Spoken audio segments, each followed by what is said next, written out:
Hola Marina, ¿cómo estás hoy? Hola, Ben, pues genial, ¿tú qué tal? Pues muy bien, gracias. Fenomenal. Today we're going to take you to the south of Spain for a bit of real Spanish from Andalusia, right? Welcome to another episode of Love Real Spanish. Remember, this is the sister show to our beginners, intermediate, and advanced podcasts where we have real Spanish conversations. So do check those out if you don't know them. Shall we dive straight into one of our real Spanish superstars? We haven't had this for a while, but you're all superstars if you're learning real Spanish with us. But every now and again, we like to pick out a wonderful quote. And this was a comment on one of our videos. Yes, it's a comment from Caro from a couple of weeks ago and says... What's it about? It's about intercambios. Yes. It's very encouraging, so it's quite inspirational. Okay, go. She says, hice mi primer intercambio esta mañana, gracias a vuestro aliento. Creí que iba a ser un retazo, pero fue muy divertido. Me chifló. He hecho una nueva amiga y hablamos sobre libros, Brexit, nuestros niños, el clima. Mil gracias por vuestros vídeos y vuestros constantes ánimos. Ahora voy a buscar TED Talks en español. Well, Caro, wonderful. So we're always encouraging people to go and get an intercambio because it's one of the best ways of improving your Spanish. And so Caro says, I'll just translate quickly. I did my first intercambio this morning thanks to your inspiration.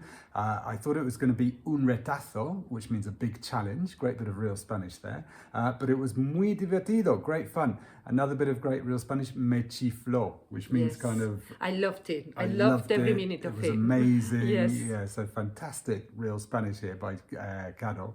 I made a new friend and we talked about books, Brexit, our kids, the climate. Thanks so much for your videos and your constant ánimos, encouragement. Now I'm going to look for TED Talks in Spanish. Something else we recommended was to check out TED Talks in Spanish if you want some more real Spanish that way too. So go get an intercambio. Brilliant there, Caro. Well done. And if you've had an intercambio experience, do mention it in the comments underneath as well. Right. To Andalusia we're going. The question today is, we often have people asking us, I have trouble understanding Spanish accents, no? Yes, different accents. Different accents. But mainly we've received a few recently in particular about Andalusian accent. The Andalusian accent, which, depending on which part of Andalusia, can even cause trouble for Spanish people from the north of the country or Madrid upwards. So, we're going to have lots of real Spanish today as well. So first of all, I wanted to ask Marina, some real Spanish phrases for when you don't understand something or you're a bit lost or somebody says something to you and you've got no clue what's just happened. No? So what have we got? Estoy perdida. I'm lost. Estoy perdido or perdida. Yeah, I'm lost. So you might say that when somebody said something to you and they're looking at you like, did you understand? And you go, estoy perdido. I'm totally lost. I don't know what you're talking about. Another one. No me he enterado de nada. Okay, you might not say this to somebody, or maybe you would. Actually, I think Marina said that to me sometimes if I've, just blasted off a load of quick English to her and she's thinking about something else. So say it again. No me he enterado de nada. I didn't understand a thing of what you just said. No? And the last one? Ando un poco perdida. This is lovely because ando means I walk. Ando un poco perdido. I'm walking a bit lost, it means literally. Yes, estoy perdida o ando un poco perdida. Yeah. Yeah, you might say that maybe if somebody's just said something to you in a difficult accent or something and you're kind of like, I'm not totally sure what you just said. But you might also use it if you've just joined a new workplace, no? And they've explained, and you don't really know what's going on in your new workplace. And someone says, how's everything going? And you say, bueno, ando un poco perdido. Todavía. Todavía. Yeah, I'm still a bit lost. So there we go. Right. Andalus accents. This is quite funny because yesterday we were planning this video and then we went out for a dinner, Marina and I, in a restaurant down the road, and we had an Andalus waiter by total coincidence, and he explained something about the food to us, and Marina was like, ¿Qué? Marina So- didn't understand it. He had to repeat it Three three times. And in yeah. the end, and I I didn't got it. understand. Ben understood I before understood it at the third time and said, Marina, this is what he just said, which made me very happy. What was it? It was mayonesa de ceniza. Mayonesa de ceniza. He was explaining that they gave us a free little, aperitif, which was some kind of like vegetable. Yes, we were soup, celebrating our anniversary. Our anniversary. And we yeah. went to a very nice restaurant nearby. Yeah, and so they gave us this little aperitivo, this little soupy thing, which had a little sort of fancy biscuit on top, and on top made of what was it made Mayonesa de... of? Boniato. Boniato, Yeah. Sweet potato. and on top of that a little blob of mayonesa de ceniza, which is ash mayonnaise. And we were like, what? When we understood what it actually was, we said, explain. And he said, well, we take mayonnaise and we mix it with a little bit of ash from the barbecue. It was quite delicious. It was like the burnt bit on top of a sausage. So anyway, Marina didn't understand an Andalusian I accent. thought it was an ingredient. I think you had a context I problem. I was thinking of Ash, ingredients. cecina, or I thought he was getting it wrong. I was looking for a real ingredient, real food, Right, 'cause not ash. Ash. Anyway, ceniza, ash. There we go. So Marina didn't understand some Andalusian. But anyway, we've had this in the, I love the Andalus accent. Let's have some examples. I remember in a bar in Almeria where we were on holiday once in the Cabo de Gata, there was a lady with an incredibly strong Andalus accent, and she'd come round to the table and say, do you want bread with your meal?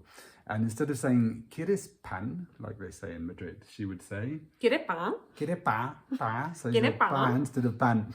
And then it'd be Without like, the N. And the A, very weird. yeah. ¿Quiere pan? ¿Quiere pan?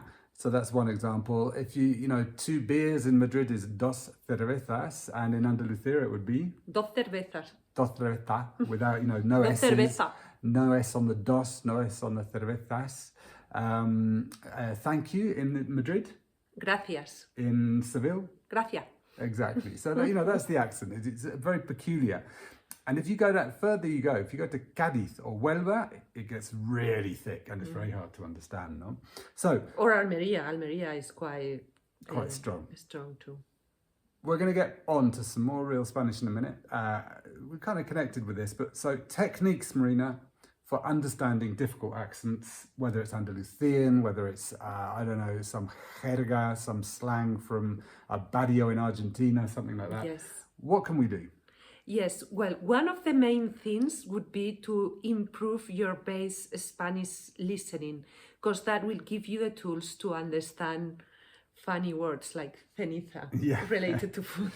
Yeah, so work on your listening to begin with, and you can do that, of course, by listening to Notes in Spanish podcasts, but films, TV, Spanish TED Talks, as Caro said. That's just essential. Always keep your listening as sharp as possible, because from there it's going to be easier to tune into other accents. I think it's important as well to get familiar with the accent by watching local TV or listening to local radio. So, for example, in Andalusia, they've got a TV station. At least one that we know, Canal Sur. Canal Sur. Now, I'm sure you go to Google, Canal Sur, you're going to find their website, you're going to find endless videos, probably on YouTube too. Or radio stations. And radio stations, Radio Local Sevilla, Radio Local Granada, Cádiz, and you're going to find people talking with wonderful accents. So you just put that on all day and that's going to help, whether it's Andalusia, whether it's Argentina, wherever you need to tune into that accent, no? And the last main point here, well, there's two more, this one. Never avoid taking the opportunity to talk to someone that has that accent. You have to make the most of those occasions. Yeah, don't avoid it. Dive in, find more Andalus people to talk to, or wherever you want to improve your accent. And finally, patience. No, I think patience is important. I can understand now pretty much any Andalus accent, even apparently better than my wife, who had trouble with mayonnaise de ceniza. But no, obviously not as well as Marina. But I mean, I can now understand people from Cádiz, people from Huelva. And you'll get there. Yes, but Ben has always been very fond of the Andalusian accent. And from quite early on, he would say, I speak 3 languages, Spanish, English, and Andalusian. And Andalusian, yeah. And he would... When I go to Andalusia, I tend to start to start speaking with the Andalus accent, and it just makes me very happy. Yeah. Yeah. So imitate the accent as well.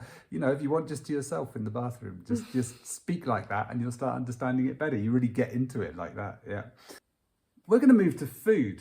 Food is an enormous part of Andalusian culture. So we thought also to celebrate Mayonesa de ceniza. He wants to have a laugh at me. I'm going to rub it in for years. Yeah. Would you like some mayonesa? Yes, De ceniza with your burger, Marina, with your chips. A quick revision of some great real Spanish for food. So, how'd you say, it smells great? Huele que alimenta. Yeah, somebody's cooking something in the kitchen, you're around their house, or they put it on the table. Huele que alimenta literally means... Alimenta. Alimenta, it literally means it smells that it feeds, but it means it smells lovely. It's finger licking good. How do you say that? Está para chuparse los dedos. Yeah, okay. Maybe in English I might not say it's finger licking good, but That's in Spanish people do say that. Yeah, they say, oh, está para chuparse los dedos. Literally, it is to suck your fingers. That's how good it is. A great way of saying something is amazing. For example, this cake is amazing, Marina. What would you say? Este bizcocho está de muerte. Yeah, literally, this cake is to die for. Yeah, it's to die for. Está de muerte.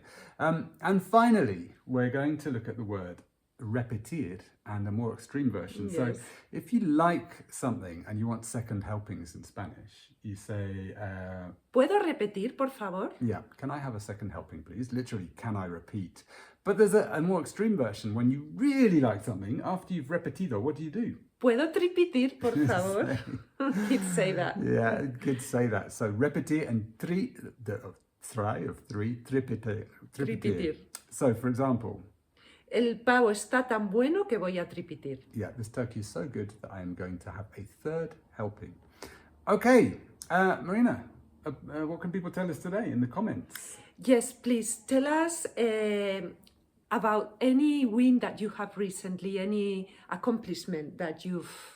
Yeah, a real Spanish win. So we had Caro, who had her first intercambio, and it Yes. went really well. She's made a new friend. It's just fantastic. And she had a really good time as well. Yeah, so we want to hear your wins. Maybe you understood an accent. Maybe we had recently a story from Drew in our inner circle who had an absolute win when he went to the dentist and he understood the dental nurse there. You know, it can be something like that. Anything at all. You've jumped up a level with our podcasts. We'd love to hear your wins. So tell us your wins. Tell us your stories in the comments. Make sure you're keeping your base listening on fire with our beginners, intermediate and advanced notes in Spanish podcasts. Of course, you know, you can get so much more out of them if you get the worksheets which go with them. There's a link to that underneath. You can find those in our store. And sign up for your newsletter if you're not on it yet to make sure you never miss another one of these episodes. ¿Algo más? Nada más, ven. Venga, hasta la próxima. Hasta luego. Adiós.